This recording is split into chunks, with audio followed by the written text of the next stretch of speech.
I'm going to play some clips here from Tucker Carlson's recent interview with Donald Trump. And these clips are talking about Donald Trump's foreign policy record.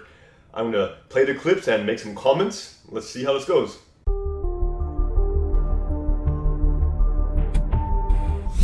His grasp of foreign policy, this man who was supposedly stupid, his understanding of world affairs is so much more nuanced and pro-American than the moronic neocons currently in charge.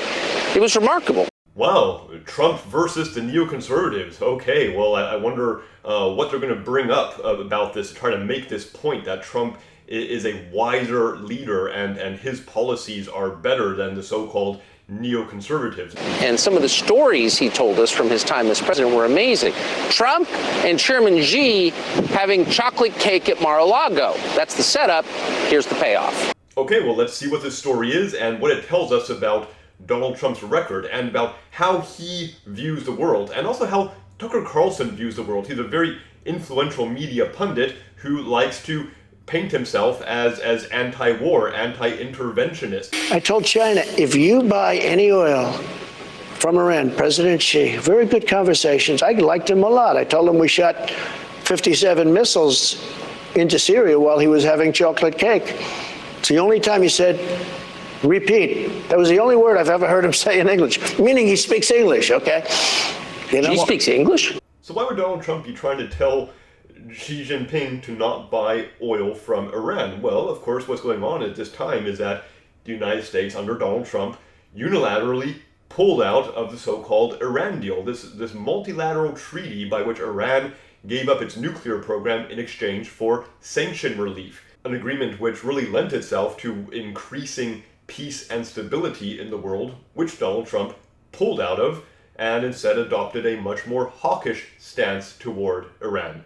So in this story, while he's trying to warn off China from dealing with Iran, he also casually mentions that they are firing missiles into Syria. Wow, this is quite a story.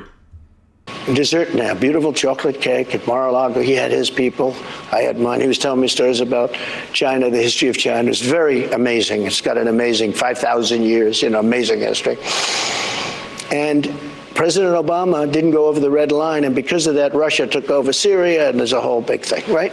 You know that. Yeah. Oh, is that right? Is that how that happened? Tucker Carlson, Mr. Anti-interventionist, Mr. Anti-war, with your preferred candidate here, Donald Trump. Is that what happened in Syria? Obama wouldn't cross a red line, and therefore Russia came in and took over? This is some very plain and simple, obvious revisionism going on.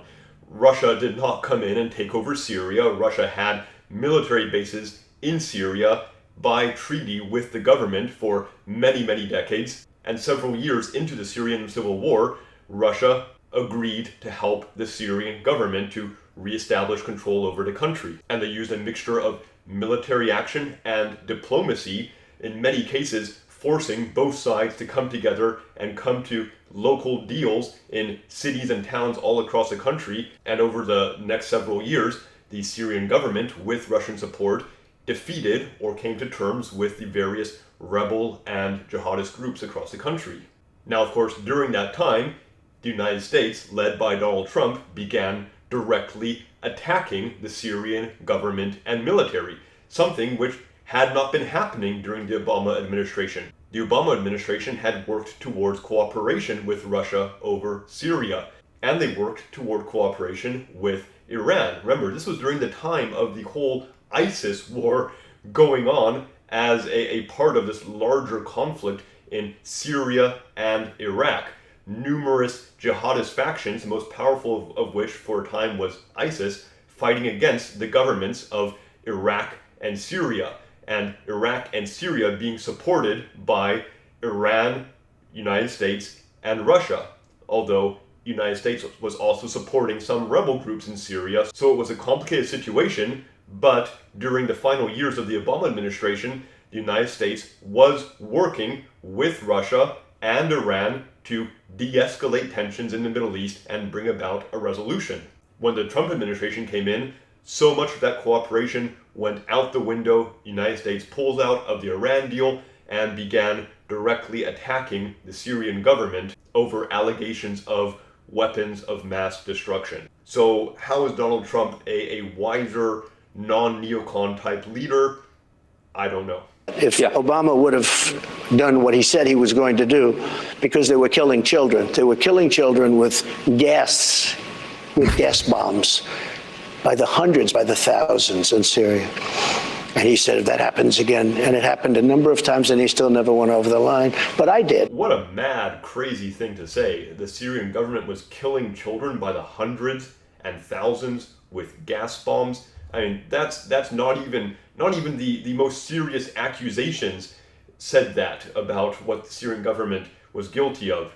Now, during the Obama administration, when such accusations came up, they took measured diplomatic responses. Now, at one point, Obama was looking into military strikes against Syria, but he put the question to the Congress of the United States, and they did not authorize military action. And so he backed down and instead came to a diplomatic solution with Russia over the issue of Syrian chemical weapons. But when Donald Trump came into power, do you know what Syrian bloggers and reporters started calling the United States Air Force?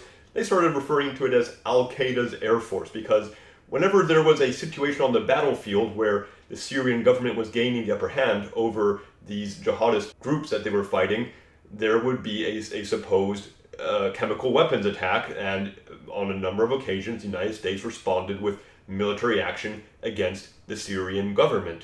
So that's the kind of leader that Donald Trump is on foreign policy. He's someone who will use lethal force, killing people that he does not know based on accusations. Now, there's been a lot of very good reporting on the supposed chemical weapons attacks, and it turns out a lot of these claims were very dubious. There's been some great reporting in English media, and of course a lot more in foreign media also.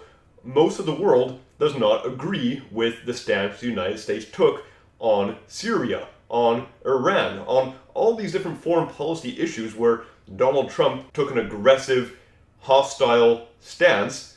It was largely ungrounded in evidence, let alone facts. But it's very easy for powerful men like the President of the United States to kill people who they don't know and will never have to know, and they feel like they will never face consequences. So it's an easy thing to do, to hear accusations, to hear allegations about something that happened in another part of the world, and to order people killed over it.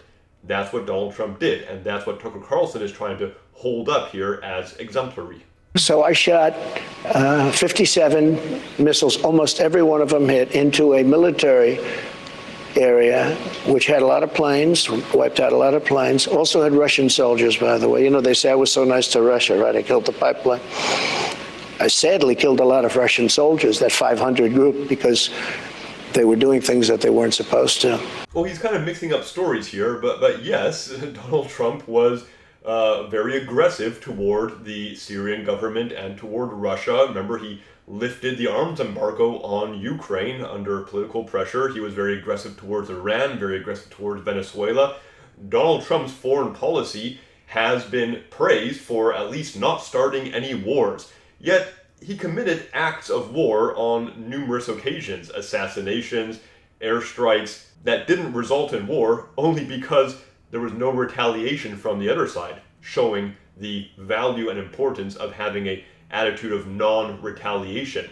If other countries acted with the same kind of rashness, the same kind of rushing toward violence that the United States did, the world would be in a far worse situation right now. The only reason Donald Trump didn't start any wars is because the people that he attacked did not retaliate, did not participate. It wasn't for lack of trying from Donald Trump's part. So we're in election season again now, presidential election season, and we're going to be seeing a lot of stuff like this where the supporters of Donald Trump will try to portray him as a wise leader with a good foreign policy. Tucker Carlson in particular has tried to portray himself as being anti-war, anti-interventionist, and yet here he is sitting with Donald Trump and talking about his very rough record in glowing terms. You know, I think it's important to look at the facts, look at what these people have actually done, what they actually stand for, how they actually see the rest of the world. How do people like Tucker Carlson, Donald Trump, and the other power players in the Republican Party and in right-wing media, how do they view the poor and the small and the weak of the world? And how do they react towards situations around the world? What measures do they use when responding to accusations? Are they showing restraint? Are they showing justice? Are they showing mercy? Or are they rushing to violence? Now, to be sure, there are examples of good and bad in every administration. In the Bush administration, the Obama administration, there was good and bad in the Trump administration, and there is good and bad in the Joseph Biden administration. Let's just be honest, let's look at the facts, and let's keep an attitude of pursuing peace, setting aside retaliation, setting aside using violence and death as a solution. Well, please let me know what you think. Put some comments down below. Let me have it. Did I get things right? Did I get things wrong? And I'll talk to you later. Bye for now.